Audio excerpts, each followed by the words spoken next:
ವಿಶೇಷ ಚೇತನರ ವಾರ್ತೆಗೆ ಸ್ವಾಗತ. ಸ್ನೇಹಿತರೆ, నేను ಕೆಲವೇ ದಿನಗಳಲ್ಲಿ ಹೊಸ ವರ್ಷ 2026 ಬರಲಿದೆ.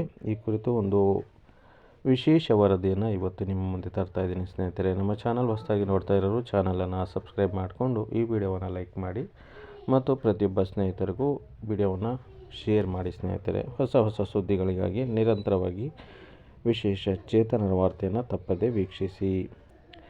ಕೋಡಿ ಮಠದ ಸಂಸ್ಥಾನದ ಡಾಕ್ಟರ್ ಶಿವಾನಂದ ಶಿವಯೋಗಿ ಯೋಗೇಂದ್ರ ಸ್ವಾಮೀಜಿಗಳು ತಮ್ಮ ತಪೋಶಕ್ತಿಯಿಂದ ನುಡಿದ ಹಲವು ಭವಿಷ್ಯಗಳು ನಿಜವಾಗಿರುವ ಉದಾಹರಣೆಗಳು ಇವೆ. ಧಾರ್ಮಿಕ ಪ್ರವಚನಗಳನ್ನು ನೀಡುತ್ತಾ ರಾಜಕೀಯ ಸಾಮಾಜಿಕ ವಿಷಯಗಳ ಬಗ್ಗೆ ಶ್ರೀಗಳು ಭವಿಷ್ಯ ನುಡಿಯುವುದು ಸರ್ವೇ ಸಾಮಾನ್ಯ.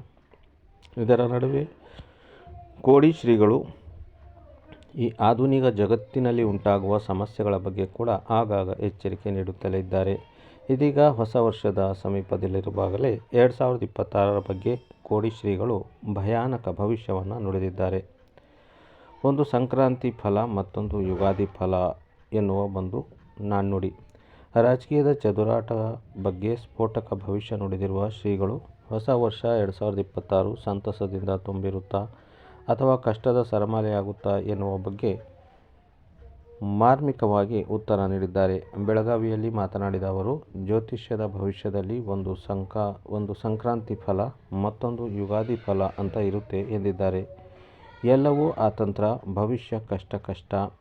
ಸಂಕ್ರಾಂತಿ ಫಲದಲ್ಲಿ ಸೂರ್ಯ ಉತ್ತರ ನಾರಾಯಣ ಕಡೆ ಹೋಗುತ್ತಾನೆ. ಇದು ವಿಶೇಷವಾಗಿ ರಾಜರು, ಮಹಾರಾಜರು, ವ್ಯಾಪಾರಸ್ಥರಿಗೆ ಹಾಗೂ ದುಡಿಮೆದಾರರಿಗೆ ಬರುತ್ತದೆ. 14ರ ನಂತರ ಸಂಕ್ರಾಂತಿ ಕಳೆದ ಮೇಲೆ ಅಂದರೆ ವರ್ಷದ ಭವಿಷ್ಯವನ್ನೇ ನಿಖರವಾಗಿ ಹೇಳಬಹುದು ಎಂದಿದ್ದಾರೆ. ಜೊತೆಗೆ 2025ಕ್ಕಿಂತ 2026ರಲ್ಲಿ ಕಷ್ಟಗಳು, ಸವಾಲುಗಳು ಹೆಚ್ಚಾಗಲಿವೆ ಎಂದು ಶ್ರೀಗಳು ಭವಿಷ್ಯ ನುಡಿದಿದ್ದಾರೆ. 26 ಕಷ್ಟಗಳ ಸರಮಾಲೆ ಅಂದರೆ 2026 ವರ್ಷ ತುಂಬ ಕಷ್ಟಗಳಿಂದ ಕೂಡಿರುತ್ತದೆ ಎಂದರೂ ಸಹ ಕೋಡಿ ಶ್ರೀಗಳು. ಯುಗಾದಿ ಕಳೆದ ಮೇಲೆ ಮಳೆ, ಬೆಳೆಗಳು, ರೈತರು, ಭೂಮಿ ಬಗ್ಗೆ ಹೇಳಬಹುದು ಎಂದು ಕೋಡಿ ಶ್ರೀಗಳು. ಅದೀಗ ಎಲ್ಲವೂ ಅತಂತ್ರವಾಗಿದೆ ಎಂದಿದ್ದಾರೆ. ಹೀಗಾಗಿ ಈಗ ಭವಿಷ್ಯ ಹೇಳುವುದು ಕಷ್ಟ ಎನ್ನುತ್ತಲೇ 2026ರ ಹೊಸ ವರ್ಷ ಜಗತ್ತಿನ ಕಷ್ಟಗಳ ಸರಮಾಲೆಯನ್ನು ತರಲಿದೆ ಎನ್ನುವ ಭಯಂಕರ ಭವಿಷ್ಯ ನುಡಿದಿದ್ದಾರೆ. ಜಗತ್ತು ಮುಳುಗುವ ಲಕ್ಷಣಗಳೇ ಹೆಚ್ಚು. 2026ಕ್ಕೆ ಭಾರೀ ಪ್ರಮಾಣದ ಮಳೆ ಹಾಗೂ ಪ್ರವಾಹದ ಆರ್ಭಟ ಆಪತ್ತಿನ ಸೃಷ್ಟಿಗೆ ಕಾರಣವಾಗಲಿದೆ ಎಂದ ಕೋಡಿ ಶ್ರೀಗಳು 8% ಜಗತ್ತೇ ಮುಳುಗುವ ಲಕ್ಷಣಗಳು ಗೋಚರವಾಗ್ತಾ ಇದೆ ಎಂದು ಭಯಾನಕ ಭವಿಷ್ಯ ನುಡಿದರು. ಇದೇ ಯುಗಾದಿ ಬಳಿಕ ಈ ಬಗ್ಗೆ ನಿಖರವಾದ ವಿಸ್ತೃತವಾದ ಮಾಹಿತಿ ಸಹ ನಾನು ನೀಡುತ್ತೇನೆ ಎಂದು ತಿಳಿಸಿದ್ದಾರೆ. ಬಿಟ್ಟು ಕೊಟ್ಟರಷ್ಟೇ ಅವಕಾಶ, ಕೋಡಿ ಶ್ರೀಗಳ ಭವಿಷ್ಯ. ಬೆಳಗಾವಿಯಲ್ಲಿ ರಾಜ್ಯದ ರಾಜಕೀಯದ ಬಗ್ಗೆ ಸ್ಫೋಟಕ ಭವಿಷ್ಯ ನುಡಿದ ಶ್ರೀಗಳು ಹಾಲುಮತ ಸಮಾಜದವರಿಂದ ಅಧಿಕಾರ ಕಿತ್ತುಕೊಳ್ಳುವುದು ಅಷ್ಟು ಸುಲಭವಲ್ಲ, ಕಷ್ಟ ಎಂದಿದ್ದಾರೆ.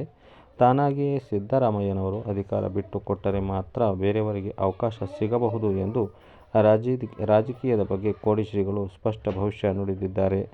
ಸಿದ್ದರಾಮಯ್ಯ ತಾನೇ ಅಧಿಕಾರ ಬಿಟ್ಟು ಕೊಡುವವರೆಗೂ ಡಿಕೆಶಿಗೆ ಅಧಿಕಾರ ಸಿಗುವುದಿಲ್ಲ ಅಂತ ಪರೋಕ್ಷವಾಗಿ ಸ್ವಾಮೀಜಿ ಹೇಳಿಕೆ ನೀಡಿದ್ದಾರೆ. ಸಿಎಂ ಕುರ್ಚಿ ಏರುವ ಕನಸು ಕಾಣುತ್ತಿರುವ ಡಿಕೆ ಶಿವಕುಮಾರ್ಗೆ ಸಿಎಂ ಸ್ಥಾನ ಕನಸಾಗುತ್ತಾ ಎನ್ನುವ ಪ್ರಶ್ನೆ ಮೂಡಲಿದೆ. ಈ ವಿಡಿಯೋ ಕುರಿತು ತಮ್ಮ ಅನಿಸಿಕೆ, ಅಭಿಪ್ರಾಯವನ್ನು ತಪ್ಪದೆ ಕಾಮೆಂಟ್ ಬಾಕ್ಸಲ್ಲಿ ಹಾಕಿ ಹಾಗೂ ಹೈಪ್ ಬಟನನ್ನು ಪ್ರೆಸ್ ಮಾಡುವ ಮೂಲಕ ಪ್ರೋತ್ಸಾಹ ನೀಡಲು ಮನವಿ.